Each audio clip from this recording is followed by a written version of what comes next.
வெளிச்சம் டிவியுடன் இணைந்திருக்க பெல் ஐகானை பிரஸ் பண்ணுங்க. பாண்டிச்சேரியில் மட்டுமல்ல, ஒருங்கிணைத்திருக்கிறோம்.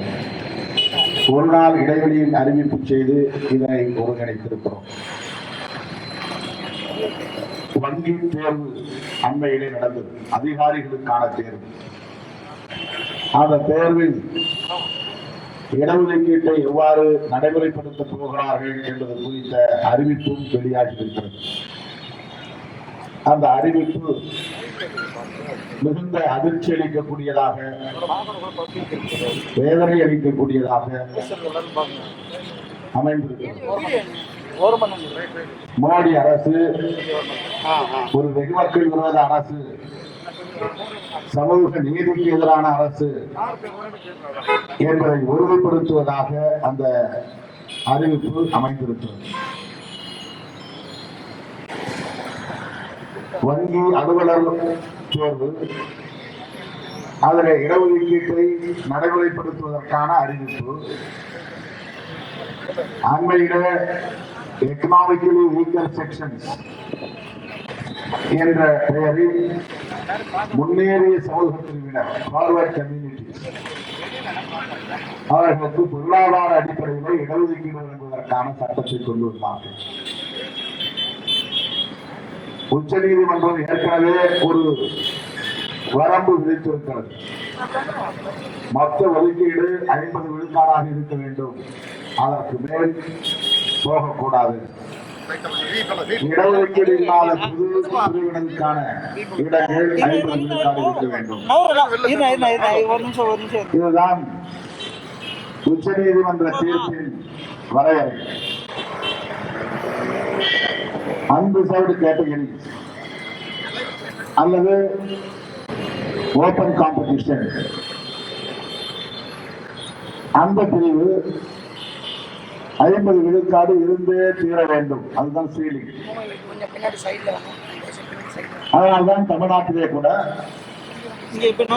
69 விழுக்காடு சர்ச்சைக்குரியதாக மாறியது. பிறகு போராட்டம் நடத்தி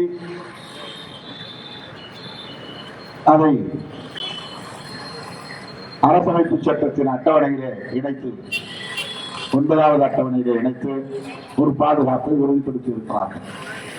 ஆனால் உண்மையிலேயே 50 விழுக்காடு தான். 19 விழுக்காடு அவ்வப்போது இடங்களை மட்டும் உயர்த்தி கொண்டது. ஏதோ ஒரு வகையில 69 விழுக்காடு இந்த நடைமுறையில இருப்பதாக நாம் ஆறுதல் அடைகிறோம்.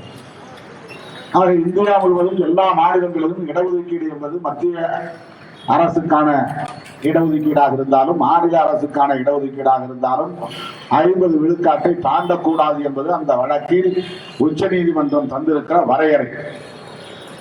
அப்படிப்பட்ட நிலையில் எக்கனாமிக்கலி வீக்கர் செக்ஷன் என்கிற பொருளாதாரத்தில் நலிவடைந்த பிரிவினர் என்னும் பெயரில் சமூகத்தில் முன்னேறிய நிலையை எட்டியவர்களுக்கு வழங்கினார். அந்த 10% இடஒதுக்கீட்டை எதிலிருந்து எடுப்பார்கள் என்கிற கேள்வி எழுந்தது. 50 விழுக்காடு பொது பிரிவினருக்கு இருந்தே ஆக வேண்டும் என்கிற போது இந்த 10 விழுக்காட்டை எதிலிருந்து எடுக்க முடியும்? ஏற்கனவே மத்திய அரசு தருகிற இடஒதுக்கீடு எஸ்சிக்கு ஷெட்யூல் காஸ்ட் 15 விழுக்காடு, எஸ்டிக்கு பழங்குடி மக்களுக்கு 7.5 விழுக்காடு, ஆக மொத்தம் 22.5 விழுக்காடு நீண்ட காலமாக நடைமுறையில் இருக்கிறது. மண்டல் பரிந்துரை நடைமுறைக்கு வந்ததும் ஓபிசிக்கான இடஒதுக்கீட்டை வழங்க விபிசி அவர்கள் முடிவெடுத்து தீர்மானித்து வழங்க முன்வந்த போது ஓபிசி மக்களுக்குரிய மக்கள் தொகை அடிப்படையில் இடஒதுக்கீட்டை வழங்க முடியாத ஒரு நிலையை இந்திரா சஹானி வழக்கு ஏற்படுத்திவிட்டது. 50 விழுக்காடு பொதுப்பிரிவினருக்கு இருந்தே தேர வேண்டும் என்கிற ஒரு உச்சவரம்பு விதிக்கப்பட்ட நிலையில் எஸ்சி எஸ்டிக்கு 22.5 போக ஓபிசிக்கு 27 அல்லது 27.5 தான் வழங்க முடியும். ஏனென்றால் பொதுப்பிரிவில் 50 விழுக்காடு வைத்தாக வேண்டும். அதுல யாரும் கை வைக்க கூடாது. 50% ஓப்பன்ல எடுத்து வச்சுக்கணும், 50% எடுத்து வச்சுக்கணும். மிச்சத்தில் நீங்க ஏதாவது பங்கு போட்டுங்க. அது ஏற்கனவே எஸ்சி எஸ்டிக்கு 22 கொடுக்கப்பட்டு இருக்கிறது. அது 1971 எடுத்த சென்சஸ். அதன் பிறகு 2000 2020 ஆகிவிட்டோம். கிட்டத்தட்ட 50 ஆண்டுகள் கடந்த நிலையில் எவ்வளவு மக்கள் தொகை கூடியிருக்கும் என்பதை நீங்கள் எண்ணி பார்க்க வேண்டும். அந்த மக்கள் தொகை அடிப்படையிலே எஸ்சிக்கு இடஒதுக்கீடு இல்லை. அந்த மக்கள் தொகை அடிப்படையில் 2011 ஆண்டு எடுக்கப்பட்ட மக்கள் தொகை அடிப்படையில எஸ்டிக்கு இடஒதுக்கீடு இல்லை. அப்படி தர முடியாத அளவுக்கு சீலிங் வைக்கப்பட்டு விட்டது. 50% பொது பிரிவு இருந்தே ஆக வேண்டும்.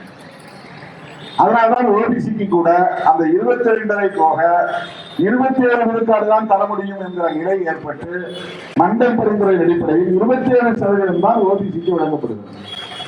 ஓபிசி என்றால் நான் பிராமின்ஸ், நான் ஷெட்யூல் காஸ்ட், நான் ஷெட்யூல் டிரைப்ஸ். தலித் அல்லாத, பிராமணர் அல்லாத மற்றவர்கள் அதர் பேக்வர்ட் கிளாஸ். அவங்களே அதர் பேக்வர்ட் கிளாஸஸ் அப்படின்னு சொல்றாங்க. அப்படின்னா ஒரிஜினலி பேக்வர்ட் கிளாஸஸ் யாரு? யாரும் இன்னொரு பேக்வர்ட் கிளாஸ் இருக்கிறாங்க. அவங்க தான் அவங்க அதர் பேக்வர்ட் கிளாஸ். அந்த பேக்வர்ட் கிளாஸ் யாரும்? அவங்க தான் schedule caste, schedule tribes. Schedule காஸ்டுக்கும் ஷெட்யூல் டிரைப்ஸுக்கும் கான்ஸ்டிடியூஷனலி பேக்வர்ட் கிளாஸ் தான் பேரு. அவங்களும் பேக்வர்ட் கிளாஸ் தான் அர்த்தம். அவங்க ஷெட்யூல் பண்ணதுனால ஷெட்யூல் பேக்வர்ட் கிளாஸ். ட்ரைபல் வந்து ஷெட்யூல் பண்ணதுனால அவங்க ஷெட்யூல் ட்ரைப்ஸ், அவங்க ட்ரைபல் பேக்வர்ட் கிளாஸ். சொல்ல போனா அப்படிதான் அழைக்கணும். எஸ்சி மக்களை ஷெட்யூல்டு பேக்வர்ட் கிளாஸ், எஸ்பிசின்னு அழைக்கணும். ட்ரைபல்ஸை ட்ரைபல் பேக்வர்ட் கிளாஸ் அப்படின்னு அழைக்கணும். அப்படி அழைத்தாதான் இவங்களுக்கு பேர் ஓபிசி, அதர் பேக்வர்ட் கிளாஸ். இந்த அதர் பேக்வர்ட் கிளாஸ்க்கு 27%.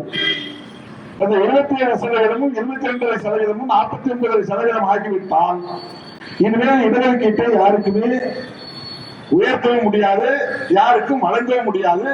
அப்படிப்பட்ட நிலையிலே மோடி அரசு எக்கனாமிக்கலி வீக்கர் செக்ஷன் என்கிற ஒரு பிரிவை ஏற்படுத்தி எல்லா தளங்களிலும் இருக்கிற பொருளாதாரத்தில் நலிவடைந்த பிரிவினருக்கு அப்படின்னு சொல்றாங்க. எல்லா தளங்களும் ஏற்கனவே எஸ்சிக்கு தான் கொடுக்குறாங்க, எஸ்டிக்கு தான் கொடுக்குறாங்க, ஓபிசிக்கு தான் கொடுக்குறாங்க.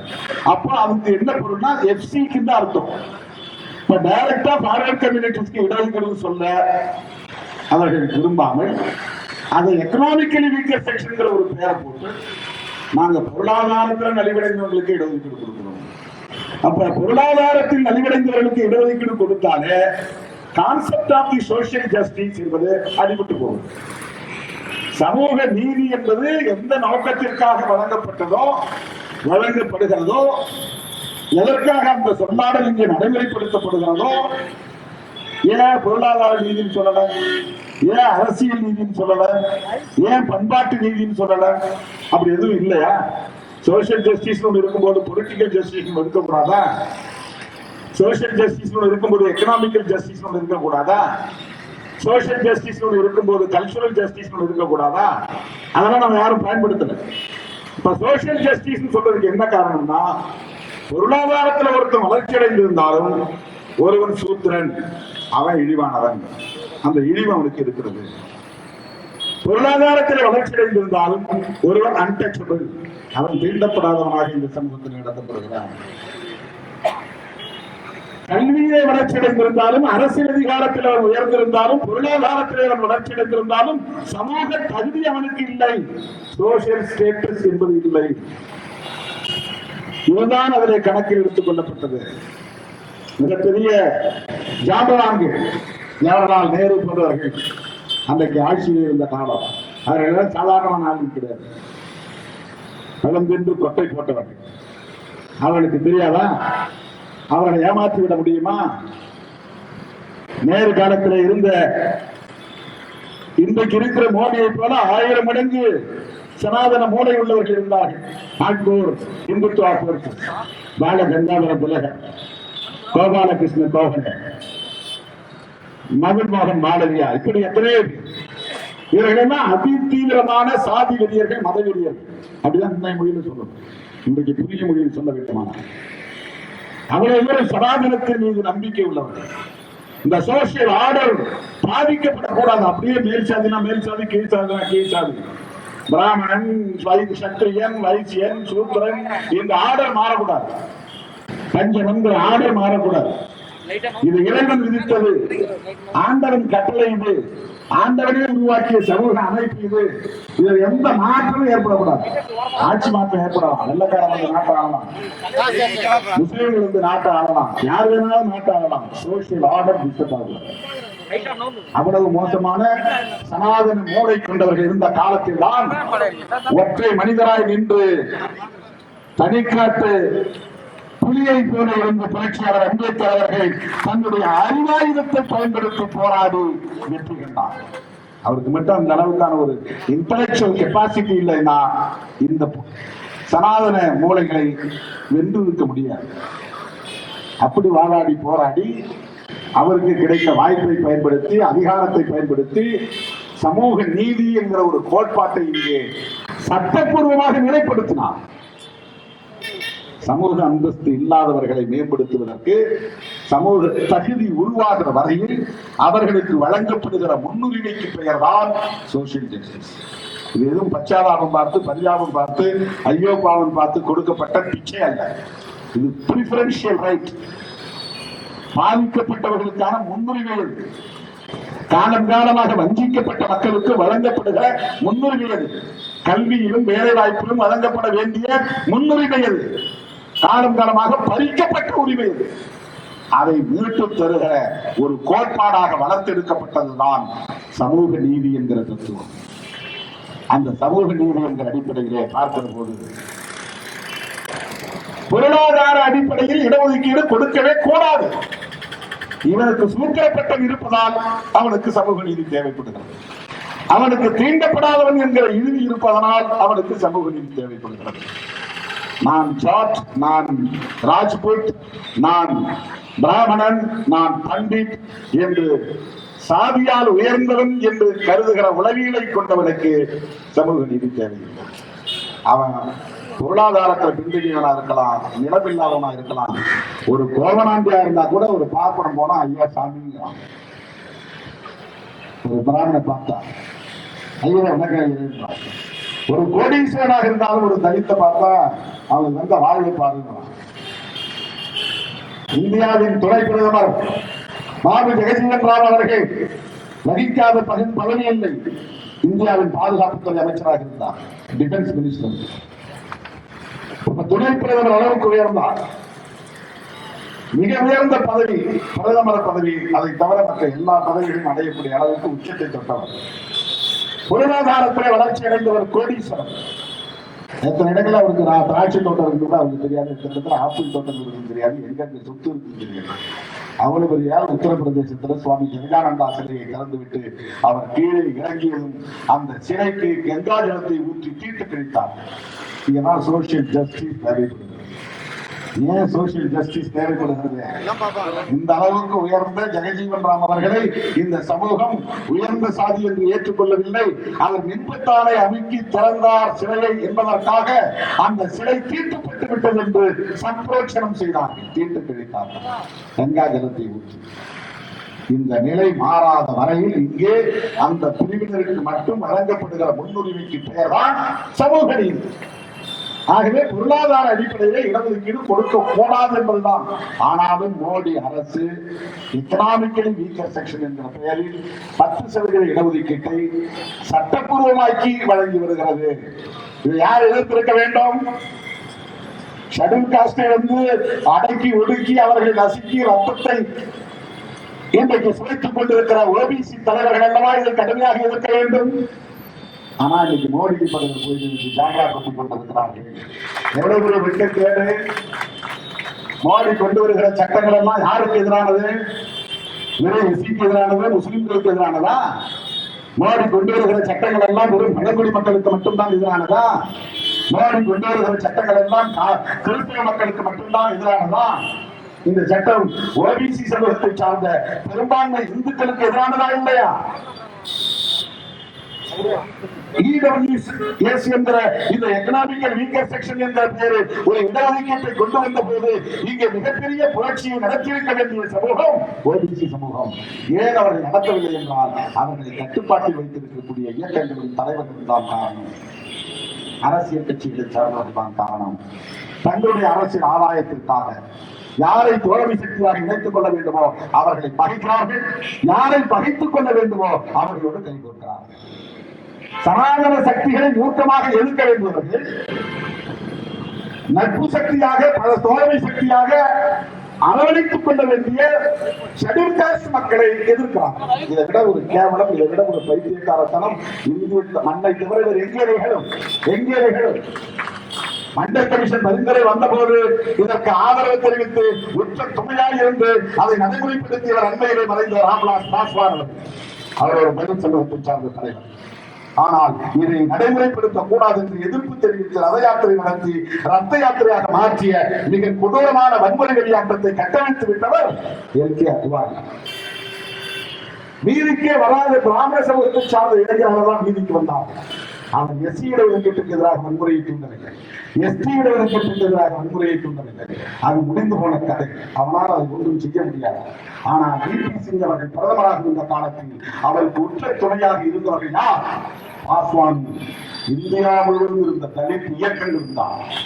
ஒருத்தர் கூட ஒரே ஒரு தலித் அமைப்பு கூட ஓபிசி இடஒதுக்கீடு கொடுக்க கூடாது, அவன் என்ன அனுப்பிச்சப்படா, அவனுக்கே இடஒதுக்கீடு ஒரு ஆள் கேட்கல. இதுதான் ஷெட்யூல் காஸ்ட் லீடர்ஸுடைய பரந்த பார்வை. பெரும் தந்தை ஒருத்த கூட கேட்கல, ஓபிசிக்கு என்ன இடஒதுக்கீடு, நீ என்ன அன்பேச்சபிள் பிராக்டிஸ் உனக்கு இருந்தா, உன்னை எவனாவது இழிவானவன் தீண்டாதவன் உன்னை ஒதுக்கி வைக்கிறானா, உனக்கு எதுக்கு இடஒதுக்கீடு என்று யாரும் கேட்கவில்லை. ஓபிசி இடஒதுக்கீடு மண்டல் பரிந்துரை என்றவுடன் அதற்கு உச்ச துணையாக இருந்து ஆதரவு தெரிவித்த இயக்கங்கள் தமிழ்நாட்டை பொறுத்தவரையில் முன்னணி என்ற இயக்கம் விடுதலை சிறுத்தைகள் கட்சி. அதைதான் நாங்கள் பேர் ஓபிசிக்கிட்ட தாராளமான இயக்கம் தான் மதுரையில் இயக்கம் கண்டு நடத்தி கொண்டிருந்தோம். அன்னைக்கு விடுதலை சிறுத்தைகள் உடனே வீதிக்கு இறங்கி அத்வானிக்கு எதிராக மண்டல் பரிந்துரையை ஆதரித்து வரவேற்று இயக்கம் நடத்தியோம். நம்ம இல்லவா இவர்கள் தோல்வி சக்தியாக பார்த்துட்டு இவர்கள் மோடிக்கு பக்கத்தில் போய் நிற்கிறார்கள் என்றால் யார் நட்பு சக்தி, யார் பகை சக்தி என்று கூட கண்டுபிடிக்கிற அறிவில்லாத, ஒரு போதம் இல்லாத, புத்தி இல்லாத தலைவர்களின் கைகளில் ஓபிசி சமூகம் சிக்கிக் கொண்டிருப்பதாகத்தான் நான் கருதுகிறேன். யார் மீதும் எனக்கு தனிப்பட்ட முறையில வேதனை இல்லை. நாங்கள் அல்லவா உங்களுக்கு நட்பு சக்தி. விடுதலை சிறுத்தைகளும் தலித் இயக்கங்களும் அம்பேத்கர் இயக்கங்களும் அல்லவா ஓபிசி மக்களுக்கான தோழமை சக்தி, நட்பு சக்தி. அன்றைக்கு எவ்வளவு பெரிய வன்முறை வெளியாட்டத்தை அத்வானி நடத்தினார். ரத யாத்திரை என்ற பெயரால் நடந்த அந்த வன்முறை வெளியாட்டம் யாருக்கு எதிராக நடந்தது, எதற்கு எதிராக நடந்தது? ஓபிசி மக்களுக்கு எதிராக நடந்த வன்முறை வெளியாட்டம் அல்லவா? மண்டை பரிந்துரைக்கு எதிராக நடந்த வன்முறை வெளியாட்டம் அல்லவா? அந்த 27 விழுக்காடு இடஒதுக்கீட்டை தரக்கூடாது என்றல்லவா அந்த வன்முறை வெளியாட்டம் நடந்தது. அப்படிப்பட்ட கும்பலோடு இன்றைக்கு யார் கை கொடுத்து இருக்கிறார்கள்? அடையாளம் கண்டு கொண்டிருக்கிற தோழர்களே, அடையாளம் கண்டு கொண்டிருக்கிறது. மோடியை எதிர்க்க வேண்டியவர்கள், மோடி எண்ணத்தில் வைக்கிறதுனா ஓபிசி. இவர் யாருக்கு இன்றைக்கு அடிமை வேலை செய்து கொண்டிருக்கிறார், கொத்தடிமை வேலை செய்து கொண்டிருக்கிறார்? மோடியும் அந்த பார்வர்ட் கம்யூனிட்டி என்கிற முன்னேறிய சமூகத்திற்கு கொத்தடிமை வேலை செய்து கொண்டிருக்கிறார், சனாதனத்தை பாதுகாத்துக் கொண்டிருக்கிறார். அவர்தான் இன்றைக்கு ஓபிசி மக்களின் முதல் எதிரி. இதை என்றைக்கு ஓபிசி சமூகம் புரிந்து கொள்ள போகிறது? நான் ஏதோ உள்ளூர்ல இருக்கிற தலைவரை மனசு வச்சுக்கலாம் நினைக்காங்க. மோடியே எஃப்சிக்கு கொத்தடிமை வேலை செய்யக்கூடியவர்களா, ஓபிசிக்கு எதிரிதான். அவர்களே இப்படி இருந்தால் இவர்கள் எல்லாம் இம்மாற்று. இவங்களுக்கு அந்த தேர்தலில் பேரம் பேசுறதுக்கு வழி. அவ்வளவுதான். திமுகவிட்ட பேசிட்டு அதிமுகவிட்ட கூட்டுறது, அதிமுகவிட்ட பேசிக்கிட்டு திமுகவிட்ட உயர்த்துறது, அது பெரிய கெட்டிக்கார தலைவர் நினைச்சுட்டு இருக்காங்க. அதுவே அவ்வளவு அவமானம் நாம் நினைக்கிறோம். ஒரே நேரத்தில் 2 பேருக்கு முகத்தை காட்டி நாடகம் ஆடுறது அவமானம் நாம் நினைக்கிறோம். அதை சில பேர் பெரிய கெட்டிக்கார தலைவர் நினைக்கிறாங்க. எந்தெந்தைக்கும் விடுதலை சிறுத்தைகள் கொள்கை அடிப்படையில், கோட்பாட்டு அடிப்படையில் ஓபிசி சமூகத்தினரோடு கைப்பற்றிருக்கிறோம். தேர்தல் அரசியலுக்கு வராத காலத்திலேயே 1990 1999 வரையில் விடுதலை சிறுத்தைகள் கட்சி தேர்தலை புறக்கணித்த இயக்கம் இது. அன்றைக்கே மண்டல் பரிந்துரையை வரவேற்று ஆதரித்து பல பொதுக்கூட்டங்களை, ஆர்ப்பாட்டங்களை மதுரை மண்ணிலே நடத்திய வந்தான் திருநாவலவன். அன்றைக்கு ஆதரித்திருக்கிறோம். அன்றைக்கு யாருக்கும் ஓபிசி போய் ஓட்டு கேட்க போறது என்னெல்லாம் கிடையாது. சிதம்பரத்தில் போய் போட்டி போட போறதெல்லாம் கற்பனை கூட நான் நினைக்கவில்லை. எம்பிசி ஓபிசி சமூகத்தில் வாக்குகளை சேகரிக்க வேண்டிய தேவை இருக்கும் என்றெல்லாம் நாம் நாடகமானவில்லை. அன்றைக்கு வெள்ளந்தியோடு எப்படி அதை நாம் வரவேற்றோமோ, எப்படி அதை ஆதரித்தோமோ, அதே நிலையில் நாம் இன்றைக்கும் விடுதலை சிறுத்தைகள் கட்சியின் சார்பில் நடத்துவோம். அதைத்தான் தோழர் ரவிக்குமார் அவர்கள் இங்கே சுட்டிக்காட்டினார். நாங்கள் ஹர்ஷவர்தன் அவர்களை போய் சந்தித்து அந்த ஓபிசி மக்களுக்கான இடஒதுக்கீடு மத்திய தொகுப்பிலே ஏன் வழங்கவில்லை? இந்தியாவில் இவ்வளவு ஓபிசி தலைவர்கள் இருக்கிறார்கள், நாங்கள் தான் பாதுகாப்பு அறம் என்று சொல்லிக் கொள்கிறார்கள். கல்வியை பற்றி வேலை வாய்ப்பை பற்றி அவர்கள் சிந்திக்கவில்லை. திருமாவளவன் கொடியேற்ற பிறகு அதை போய் வெட்டி போட்டு வரான். அவன் விளம்பரம் அதை போய் அழிச்சுக்குவாங்க. இந்த அவனுக்கு இப்போ சூடம் போட்ட பணியும் தரேன், மாங்கா போட்ட பணியும் தரேன், இதை போட்டு போய் இன்னும் எங்கேயாவது சண்டை போடு. நம் சமூகத்தை சார்ந்த பிள்ளைகளின் படிப்பை பற்றி கவலைப்பட்டிருந்தால், கல்வியை பற்றி கவலைப்பட்டிருந்தால், ஓபிசி மக்களுக்கான இடஒதுக்கீட்டை பற்றிய கவலை வரும்.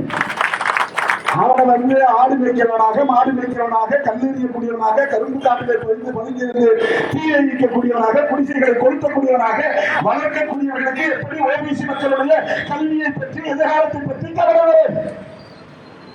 மோடியை எதிர்க்க வேண்டியவர்கள் திருமாவளவனை எதிர்க்கிறார்கள், பிஜேபி எதிர்க்க வேண்டியவர்கள் பிசிகேவை எதிர்க்கிறார்கள். இதுதான் இன்றைக்கு இந்திய சமூகத்தின் நிலை. அருமை தோழர்களை அன்றைக்கு ஹர்ஷவர்தன் பார்த்து நான் சொல்லி 2 பேருமே 2 லெட்டர் தனித்தனியாக கடிதம் கொடுத்தோம். அதன் பிறகு மறுபடியும் அது குறித்து பொதுவெளியில் பேச தொடங்கினோம். இன்றைக்கு நாளே அதை பேசுகிறது. அதே போல இந்த வங்கி தேர்வு, அலுவலர் தேர்வு எவ்வளவு பெரிய கொடுமை! இவன் 10% 50% தானே எடுக்கணும், அன்ரிசர்வ்டு கேட்டகரியில் தானே எடுத்துக்கணும். இது ரிசர்வ்டு கேட்டகரி தானே. இது ஏற்கனவே அரசியல் சட்டத்தின்படி பாதுகாப்பு செய்யப்பட்டவர்கள் தானே, உறுதி செய்யப்பட்டவர்கள் தானே. ஏற்கனவே மக்கள் தொகை அடிப்படையில் இல்லாமல் குறைவான எண்ணிக்கையில் இருக்கிற இடஒதுக்கீடாயிற்று. 21 விழுக்காடு எஸ்சிக்கு தர வேண்டும், 15 விழுக்காடு தான் இருக்கிறது. எஸ்டி விழுக்காடு உயர்த்தப்பட வேண்டும். ஓபிசி விழுக்காடு 60-70க்கு மேல் தரப்பட வேண்டிய விழுக்காடு 27 தான் தருகிறார்கள். இதில் கை வைக்கக்கூடிய துணிச்சலர்களுக்கு எப்படி வந்தது? எல்லா ஓபிசி தலைவர்களும் மோடியின் காலடியில் வீழ்ந்து கிடப்பதால் இந்த துணிச்சல் வருகிறது. இந்தியாவோட யாராவது ஒருத்தர் வாய்ப்பு வந்திருக்கிறானா? யாராவது ஒரு அரசியல் கட்சி தலைவர்கள் இவ்வளவு பெரிய அநியாயம் நடந்திருக்கிறது, அநீதி நடந்திருக்கிறது. 2% தலித்துடைய இடஒதுக்கீட்டிலிருந்து படிக்கிறான் என்றால் 14 பேர், 100க்கு 2 தான் 14 பேர், 14 28 பேருக்கான வாய்ப்பு பறிக்கப்படுகிறது. 28 எஸ்சி அதிகாரியாக வரக்கூடிய வாய்ப்பு பறிக்கப்படுகிறது. 6% ஓபிசிக்கு, 100க்கு 6, 14 கணக்கு பண்ணுங்க, 6 10 60, 6 24, 84 பேருடைய வாய்ப்பு பறிக்கப்படுகிறது. ஓபிசி சமூகத்திலிருந்து 84 பேர் பயன்படக்கூடிய வாய்ப்பு தட்டி பறிக்கப்படுகிறது. இவர்கள் யாருமே தட்டி கேட்கவில்லை. இது தொடர்ந்தால் என்ன ஆகும்? இடஒதுக்கீடு என்பது இல்லாமல் போகும். அதுதான் அவன் நோக்கம். அவன் எதுக்கு ஆட்சி கொண்டிருக்கிறான்? சமூக நீதியை குழி தோண்டி பறிக்க வேண்டும், புதைக்க வேண்டும். ஏன்? சமூக நீதி வந்தவர் தானே திருமாவளவன் திரு வந்திருக்கு. இதெல்லாம் யார்கிட்டயே மாடு வச்சிருந்தாலும் வந்துருப்பான். சமூக நீதி இருக்கிறதுனால பாட்டு படப்படப்படம் பள்ளிக்கூடத்தை தாங்கினான், பல்கலைக்கழகம் வந்தான், சட்டக்கல்லூரி போனான், படிச்சான், அரசியலை கற்றுக்கிட்டான், இன்னைக்கு ஆங்கிலம் படிக்கிறான், 4 விவரத்தை தெரிஞ்சுக்கிட்டு நம்மளை வந்து கிழிக்கிறான். இதுதான் காரணம் சமூக நீதி தானே. அதனால சமூக நீதியை கிழிச்சுட்டா எல்லாம் முடிஞ்சு போகும். எரியறதை இழுத்தா கொதிக்கிறது நிற்கிற மாதிரி சமூக நீதியை இழுத்து விட்டால் எஸ்சி மேம்பட முடியாது, எஸ்டி மேம்பட முடியாது, ஓபிசிக்கு இந்த தெம்பு வராது. இவர்கள் காலங்காலமாக கட்டி காப்பாற்றிய சோசியல் ஆர்டர், சமூக ஒழுங்கு, சூத்திரன் சூத்திரனாக இருக்கணும், வைசிய வைசியனா இருக்கணும், சத்திரியன் சத்திரியனா இருக்கணும், பிராமணன் உயர்ந்தவனாகவே போடுவது கொண்டிருக்க வேண்டும். அதை காப்பாற்றுவதற்கான கொத்தடி வேலையை செய்யக்கூடியவர்கள் தான் மோடி, அமித்ஷா. அவருடைய நோக்கம் அதுதான். ஓபிசி மக்களின் நலன்களை பாதுகாப்பதல்ல, முன்னேறிய சமூக பிரிவினரின் நலன்களை பாதுகாப்பது. அதற்கான ஒரு கொத்தடிமை வேலையை செய்வது. அதுக்கு இப்ப தலித் சமூகத்திலே ஆள் பிடிக்க ஆரம்பிச்சாங்க.